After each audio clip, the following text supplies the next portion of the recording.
¿Qué otro tipo podemos llegar a tener? Históricos, ¿a qué hace referencia?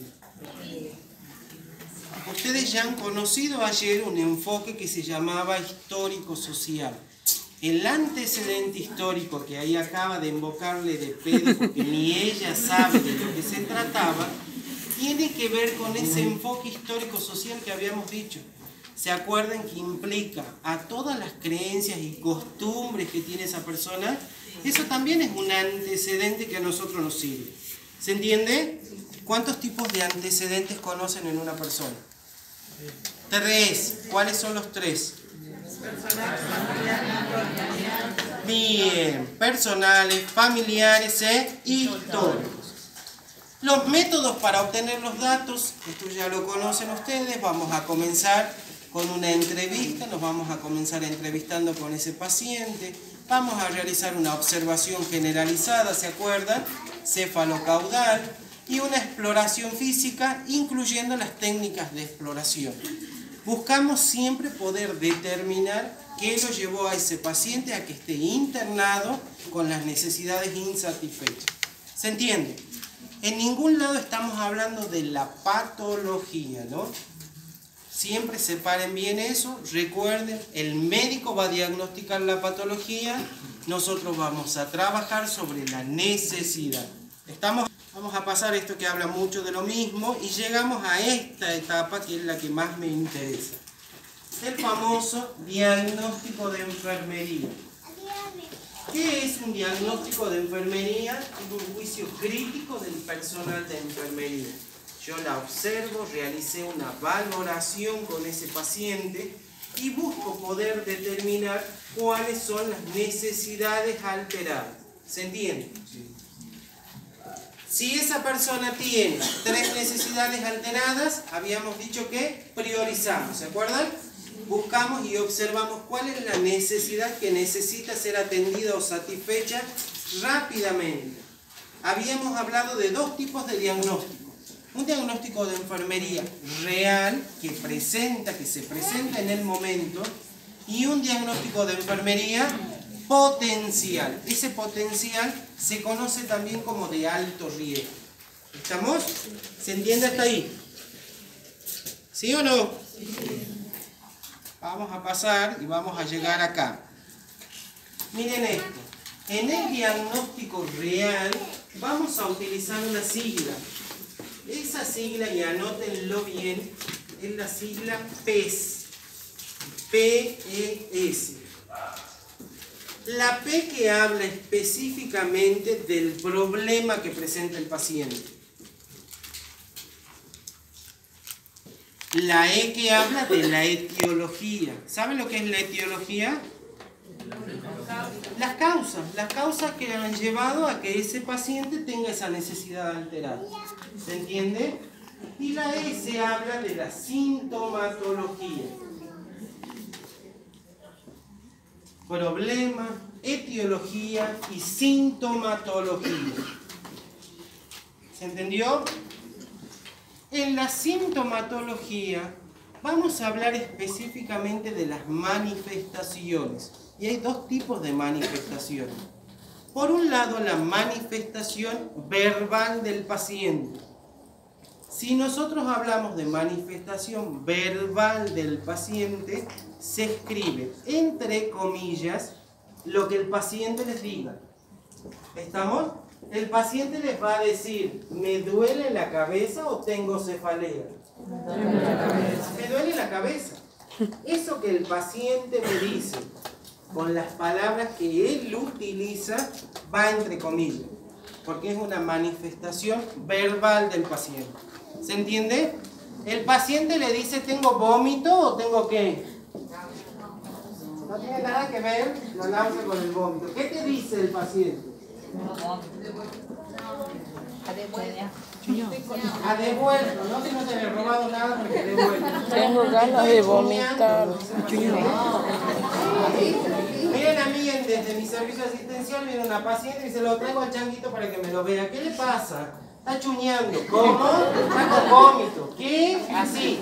Esa palabra que utiliza la gente tiene que ir entre comillas. ¿Le dice diarrea? No, ¿cómo le dice? Eso, aunque a ustedes les parezca gracioso, es el único lugar en el que se permite que se escriba lo que dice el paciente, lo que le dice el paciente.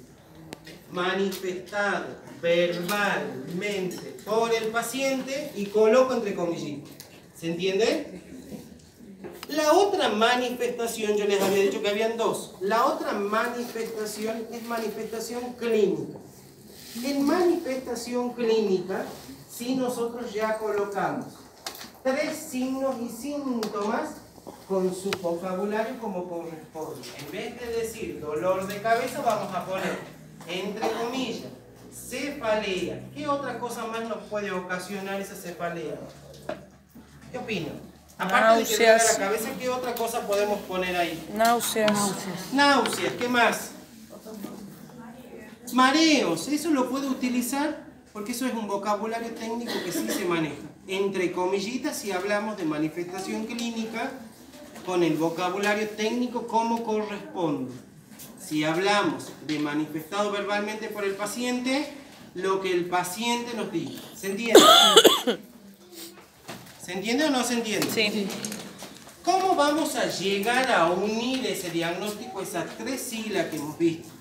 Habíamos dicho que el problema está seguido de una etiología y culmina con una sintomatología, ¿verdad? Sí. Al problema lo podemos llegar a unir con la etiología utilizando 3 palabras o 3 conectores. Relacionado con, debido a o causado por. ¿Estamos? Por ejemplo, alteración de la integridad de la piel. ¿Estamos? Ese es el problema. Tiene alterada la integridad de la piel. Relacionado con falta de movilidad.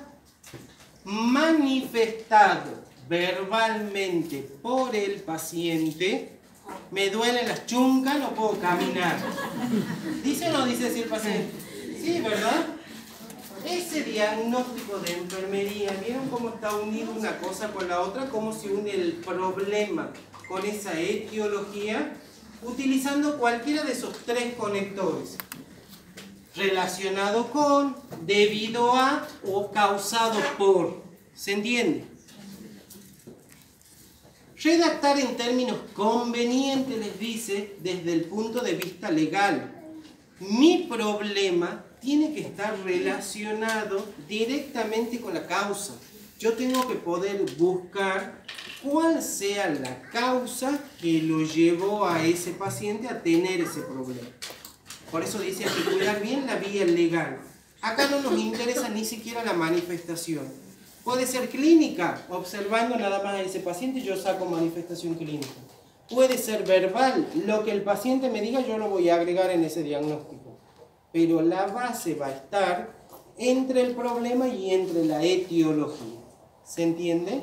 No, ¿verdad? Entre el problema y la causa. Y acá está el problema justamente con el diagnóstico de enfermería. Para que ustedes puedan entender un diagnóstico, el problema general tiene que estar relacionado con la causa que nos lleva a ese problema. ¿Cuántas partes tenía ese diagnóstico? 3. 3 partes, eso no se tienen que olvidar. Un diagnóstico de enfermería no es sinónimo de un diagnóstico médico. Para que ustedes entiendan, yo en el diagnóstico de enfermería, cuando voy a hablar de la etiología, no puedo llegar a decir relacionado con diabetes. ¿Por qué? Porque yo ahí estoy utilizando un diagnóstico médico. El médico es el que le ha dicho usted tiene diabetes. Pero sí puedo buscar otro tipo de relación. ¿Qué es la diabetes? Y ahí los mato a todos. ¿Nunca han escuchado diabetes? Sí. ¿Qué es? ¿Hay una qué? Una hiperglucemia. Hay una hiperglucemia crónica. Entonces, relacionado con hiperglucemia crónica.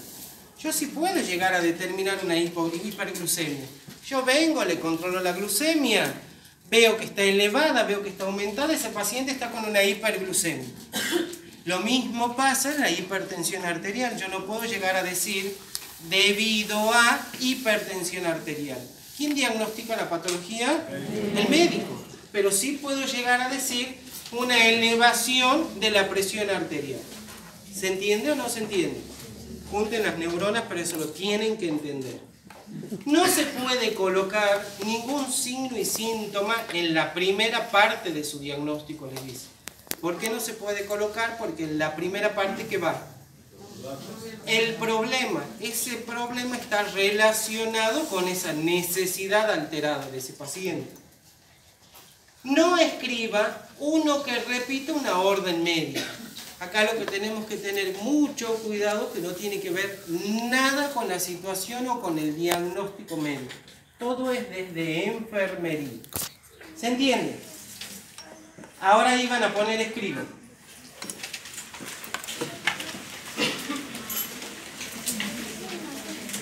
¿Listo? Sí.